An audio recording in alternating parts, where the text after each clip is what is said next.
I was surprised with the results. What happened? Conclusion, if you can find shortening, it's better to use shortening than butter. It's really light and fluffy. Not just learning and fun here on Channel 1, there's conversation. You're watching Channel 1 and this is the Pinoy Food Series. Let's join Romelo and his small kitchen. Hello my friends, how are you today? Welcome to my small kitchen. Your Kuya and Uncle here in Holland, Romelo. We're baking today because I'm fancying a provincial bread. Or is it even pastry? Is it pastry or bread? Yes, it's the simple but authentic and delicious Ensaimada. Style Goldilocks. Yes, it has become a Goldilocks bestseller, but we will be true to the tradition. We'll do it a la Bulacan. Provincial style ng mga magigiliw na taga Bulacan. Let's start. We have to free our voiceover at this point because I'll be mentioning the ingredients and the quantity as I put them. We need 3.5 cups of flour. Just ordinary flour. I still don't understand the class A, class B that our panaderos mentioned.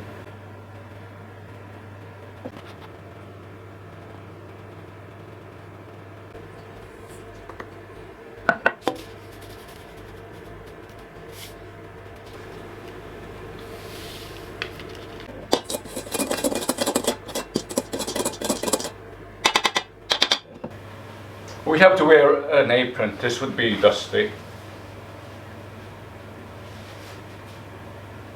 Better dust on a black apron than dust on my shirt. In addition to the dry ingredients, we need 1 cup of milk and 1 cup of shortening. You might ask, instead of shortening or lard, can we use butter? Because most recipes indicate the use of butter. But the question is, should I use butter or shortening? Tip that I learned from experienced bakers for empanada or for ensaimada particularly is that shortening gives the bread or the pastry a light and fluffy texture.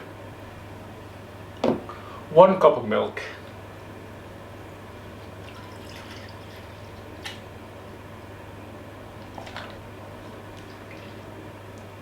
Don't be surprised if this dough will have that wet and sticky feeling. Yes, it is fatty and wet. Because it's pastry bread in between. And the shortening.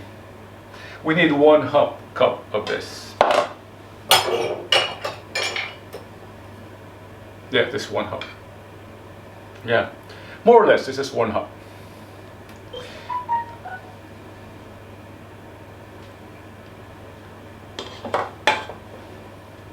I should have softened this. Yeah, really, but the machine will do the mixing. Let's put all this to complete the 1 cup. Look how efficient this tool is in getting all the remaining lard or shortening here. See? Beautiful.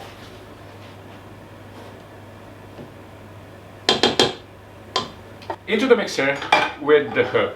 Again, this will be very sticky.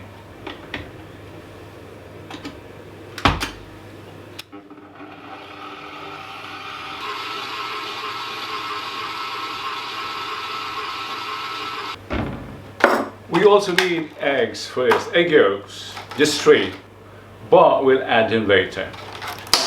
Egg yolks are known to interfere with gluten formation. My newest acquisition, egg separator.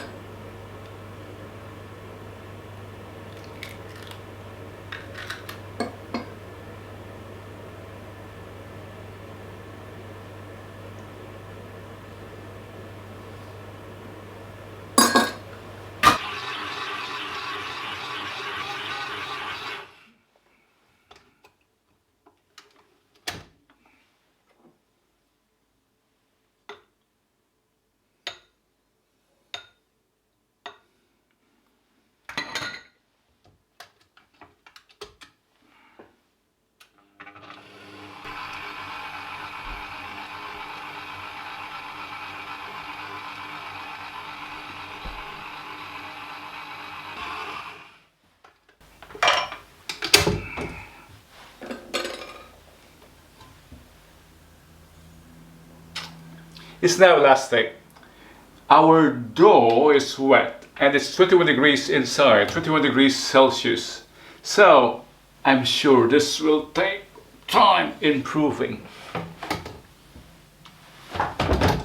I'm gonna use the oven. I preheated it to 50 degrees Celsius to prove this. And have it rise almost twice its volume. There. Just let it stay here. I won't transfer it into another bowl and into the oven. Again, at 50. Let me clarify that. The oven has been preheated at 50, but it's not on. It's just the temperature, it's just the residual temperature inside that will have this rise. So now,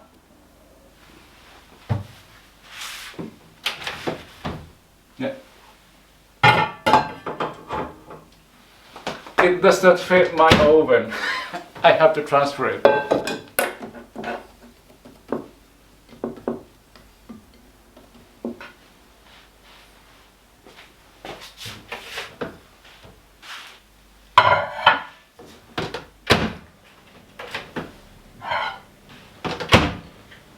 Look, that was really quick, quicker than I expected. We have to punch this back.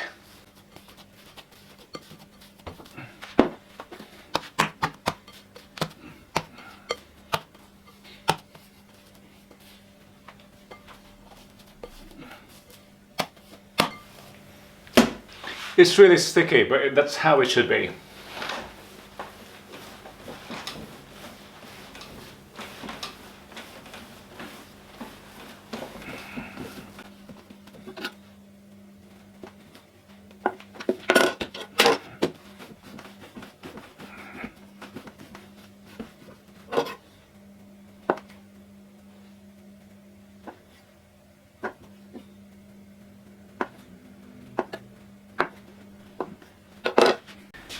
Yes, from this batch we should be able to make 16 Ensaymadas.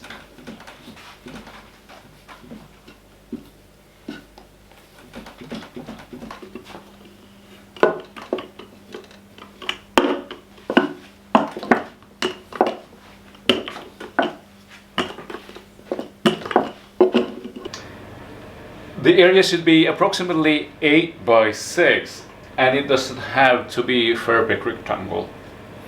The sole objective here is to be able to apply the butter or to insert the butter between layers, but the form doesn't matter.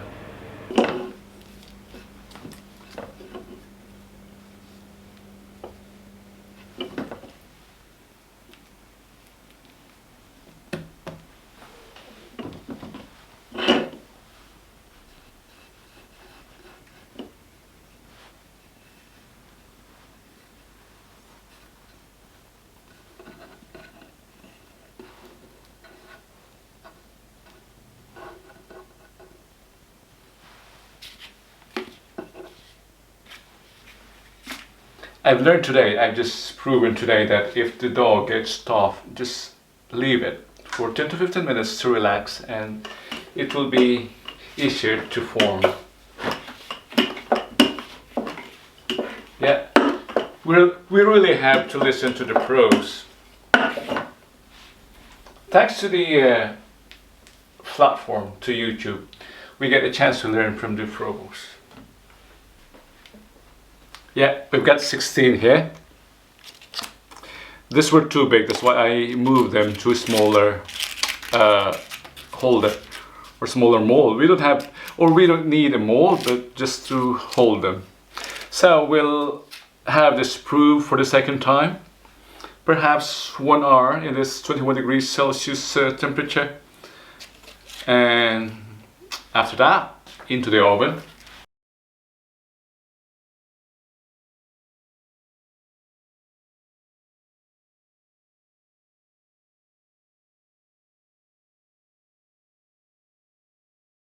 They have doubled in size almost, and floppy, yeah. Or are they?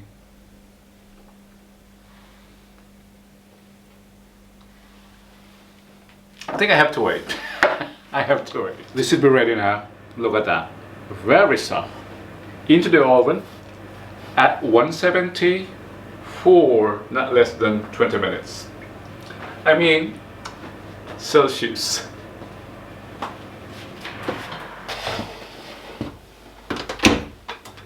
I have memories of my first Ensaimada. I was a preschooler, I was a toddler, and my auntie, Rivelina, Rebecca.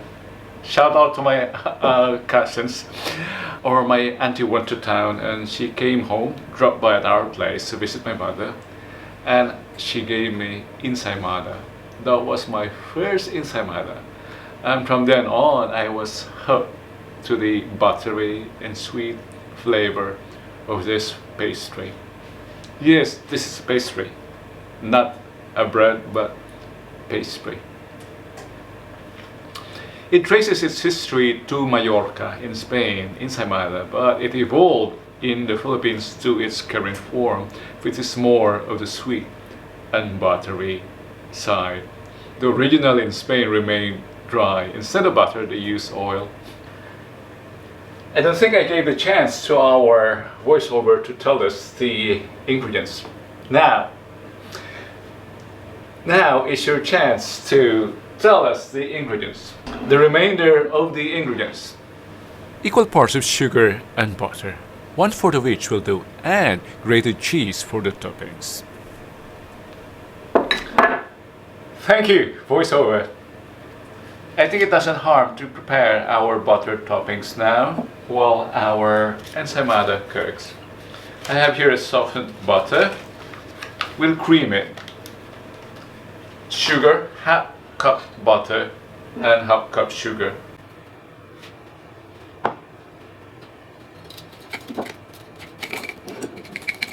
The butter is still hard. I was so excited. I just put it on top of the stove to benefit from the heat of the oven. I was surprised with the results. What happened? I think I was mistaken with the setting. Yeah, it's 50 degrees higher than... Whew.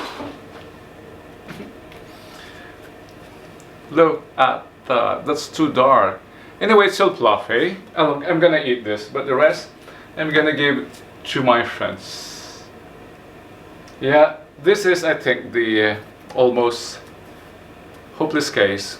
It's still fluffy, not much.